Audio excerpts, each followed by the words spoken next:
there's been a couple deployments that I've done. I've done Uganda. I've gone to Kenya. I've gone to a couple other sort of aid sort of situations, but different world, like you said. Yeah. What would you say is like, what would make you say that? Conditions, like you go some places and you get off at the airport and you can see big buildings and you're thinking, oh, this looks normal. This looks like my normal. You drive a couple hours into the villages. The first time I remember seeing it was Ghana. You're in the capital and it feels like you're in Miami. You drive a couple hours into the villages and you're seeing real poverty. And you're seeing poverty that you don't see here. Like when people say here we're below the breadline or what that looks like. And I was one of those people, like growing up in a single mum household, but when you see real poverty, you realize how grateful you should be for the things that you have. Like the fact that we have education for free and we all know how to write and speak English and do all of these skill sets, these things that we take as like fundamentals. In other places, they don't even have that opportunity. Would you say that you've become more grateful now seeing that? I think as you go forward in life, you become more grateful with every blessing that gets given to you, the good and the bad. Like, I'm grateful for things going wrong because I look at it as if that didn't go wrong, I wouldn't know how to move on from this lesson in the future. A lot of the time when you fail fast, it's a good thing because you're able to then divert into how to make things better. And if you don't fail at all on the come up, when you do fail, like on a bigger scale, it's a lot more damaging. I mean, the saying of the pod is run towards failure, not success. Because I think there's a lot more lessons in the failures than there is successes. You mentioned that a blessing of something going bad. What was that sort of situation that you can really think of that think, oh shit, you know what, that actually really helped me to be the person that you are today? Doesn't necessarily have to be in the property business. It can be personal life. Something going bad. That taught you the biggest lesson or changed your mindset in any way? See, I've got a really sort of like firm mindset and hard mindset. So it's like sometimes I have to look back at things in life to really realize like, yeah, that was a bad time. Because at the time, I'm always sort of like looking at how do we push forward? How do we move forward? How do we make things happen? But if I have to say something going bad, it's a difficult one. You might have to come back to that. Yeah, no worries. Okay, on the flip side, what's one thing that you're really proud of that you've built? Really proud of that I've built. Probably the charity stuff. That I don't speak about it much on UK estates, but like the hospital in Uganda that we helped build, the maternity wing. We done 11 wells in Kenya last year, just gone. So those things, like, yeah, they're probably most proud about. Definitely. And is that the end goal? Like you're doing all of this to better the world, to do stuff like this? I wouldn't say it's the end goal. I just think it's like it's our duty sort of thing. In that, if you can, then why wouldn't you? I'm a strong believer of that. Like, obviously, without me being like a humanitarian, and I don't look at myself as a humanitarian, but without me having that sort of framework to things, it's like if you can, and it's like not a burden on you too, then just why wouldn't you? No, it's important. Would you I've lost my train of thought. Would you do you practice like mindfulness? Yeah. So you meditate, you visualize? Not so much meditate or visualize intentionally, Yeah. but I do it unintentionally. And like when I say unintentionally, it's like I might have a long drive, like I won't put on any music or podcast or anything like that, and I'll just think. Like, and I'm talking like maybe like a 4-hour drive, and I'll just be there in my own thoughts, thinking about something or anything, and that really helps, I think. Yeah, because it's important. Yeah. As the last guest that I had, she literally has her business called Mind Station. It talks about mindset and teaches kids, and it's all about like positive affirmations. Have you ever? Because I know some people, successful people that I speak to, don't always talk about like what they actually do from like a systemization standpoint, like the meditation, like the affirmations, like the visualizations. So it always intrigues me when someone says that they don't do that, but unconsciously they do. So you've never done like power scripting or positive affirmations. You've never done that type of stuff. So when I first got into entrepreneurship, like when I was first like getting into business, and this is actually a really good loop back to one of my like lowest moments, like that we was talking about. Yeah.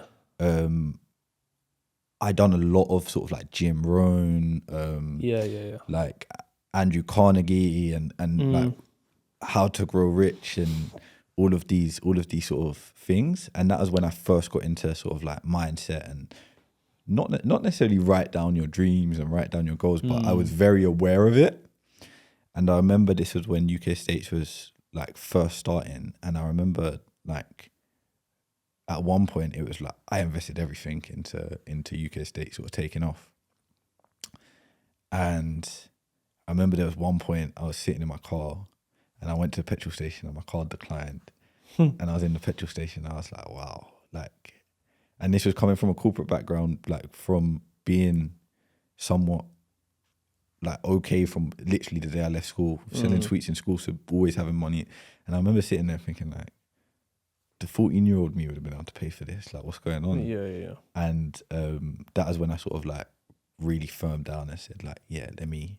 And that was that sort of like having that positive mindset, that affirmations and stuff like that.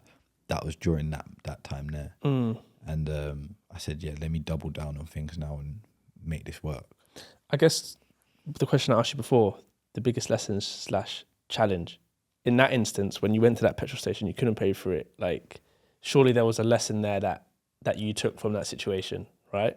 Yeah, I think the lesson was like at my lowest, I still see positively. Yeah. Because it was one of them situations where it was like, yeah, like we need to double down on this because I can see that this is going to work. And a lot of, at the time, it was like we was invoicing for works. Some works was on 60-day payment terms, things like that. We had stuff in the pipeline. So it was like, there was the belief that it was going to work was there. It's just the revenue wasn't coming in yet. And it was almost like fulfilling that gap, bridging that gap. And that was probably bridged with a good mindset, I'd say. Yeah. At what point do you think people fall down from like entrepreneurship? At what point do you think they say no? The first third. I think getting started is where people fall down the most. You speak to someone like an aspiring entrepreneur. I speak to people in the property industry that are getting started all the time. And they say to me, yeah, I tried drop shipping, didn't work. I tried trading, it didn't work. I tried this, it didn't work. And it's like, when are you going to just double down on something? Because like, to get to the top of the mountain, it isn't easy, but to give up is way easier on the first third. When if you're 90% of the way there, it's harder to go back down than it is to go to the top. And have you always know what you want? Have you ever been thinking, I'm gonna do property, and then you see another shiny object like FBA? Yeah. It happens in all of us, right? I'm the same. I've done FBA, I've done affiliate marketing, I've done everything. I think not so much that I've done it, but I think a lot of the time I'll look at a business and I'll have thoughtful thinking about it, and I'll think, yeah, the economics of this business makes a lot of sense. Property is very cash intensive. Like, show me a property developer that's come up from nothing that didn't have to raise funds. Like, it's very hard to find. But then you have lots of business owners that have started a trading business, and that business is trading for 5, 6, 10 years, however that looks. They have a good exit and they get into property. And you start thinking, at some point, am I doing this the wrong way around? Yeah. No, I agree. Because like I said, I started off with FBA and I was like, maybe I gave up too early, like we were talking about. I feel like people don't stay in it long enough. How long would you say you need to stick at something to then believe that it can work? I think you need to believe that it can work before you stick at it. Yeah. I've got a really good friend of mine, really, really good brother, and he's got a Amazon FBA business. Mm-hmm. He sells cups. Multi-millionaire selling cups. He sells steel cups. Green ones, red ones, blue ones, steel cups. That's it. That's all he does. It's simple as that. Cups. Yeah. Yeah. No, FBA is very lucrative, but again, you just got to double down. Yeah. And not get distracted on other shiny objects. And when he speaks to me about it, I say to him, bro, that's great. If you ever want to get into property, let me know, because that's what I do and that's what you do. It's creating that mastermind, right? Yeah. So speaking to someone that's got the experience in helping you, right? Yeah. Have you had a lot of mentors in your life? I'd say... Not specifically property. I'd say unintentionally, yeah. If you define what a mentor is, I think it's a very loose description. Definitely in today's society as well. But I'd say I've learned a lot of lessons from a lot of people, and whether people even know it, they've acted as a mentor in my life. Sometimes that's because they've done something bad. Sometimes that's because they've done something good. Sometimes that's because I've been watching from a distance. Sometimes it's just because someone's achieved something and I've seen like, oh, well, if they've achieved it, I can do it. And I look at that as somewhat of a mentor and an inspiration of some sort. And in today's society, you're able to reach out as well, which like the leverage that you can have in that you find someone that you aspire to be like and you can reach out and sometimes have a conversation with them. I think that's really, really sort of beneficial. And what would you say is like the biggest advice that you've taken from a mentor off the top of your head? Something that really stands out?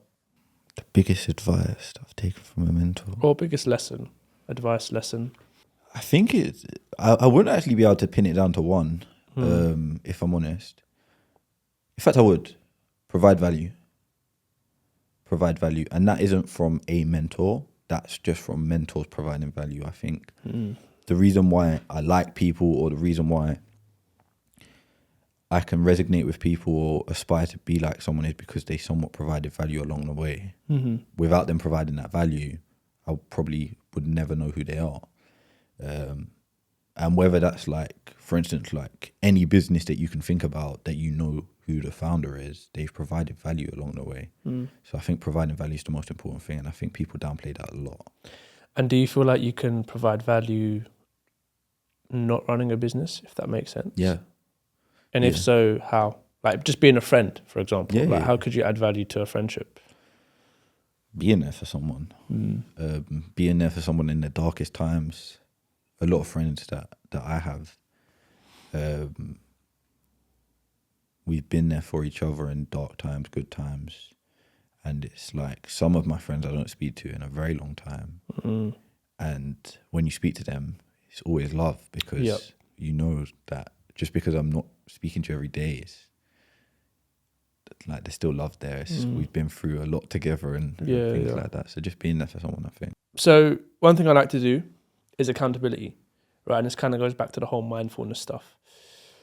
I feel like individuals, us as entrepreneurs, fathers, mothers, whatever you want to call it, we don't take inventory of ourselves. So we don't ask ourselves 2 questions, and we don't ask them often. What am I doing really well that I need to remain consistent with? What's one thing that I'm doing wrong that I need to work on that will help me to become a better person? So I'm going to start off with the negative or the lesson. What's one thing that Diante needs to work on that will help him to become a better entrepreneur, better friend, better mentor? Again, it doesn't have to be related to your business. Yeah, no, this one definitely isn't related to the business. This one is personally, I feel like because I have a very firm mindset as to what I want and when I want it, I find it very hard to resonate with people when they're going through tough times. So although I'm always there as a shoulder to cry on, I intentionally know that I'm probably not the best shoulder to cry on, because I find it hard to be compassionate. Okay. Because my mentality is like, wipe the tears away, let's get things done. Like, there's a solution to this problem. And I think that's having that entrepreneurial mindset where it's like you can fix everything. So it's almost like there's a solution to this problem. Let's fix the problem, rather than sometimes just being compassionate.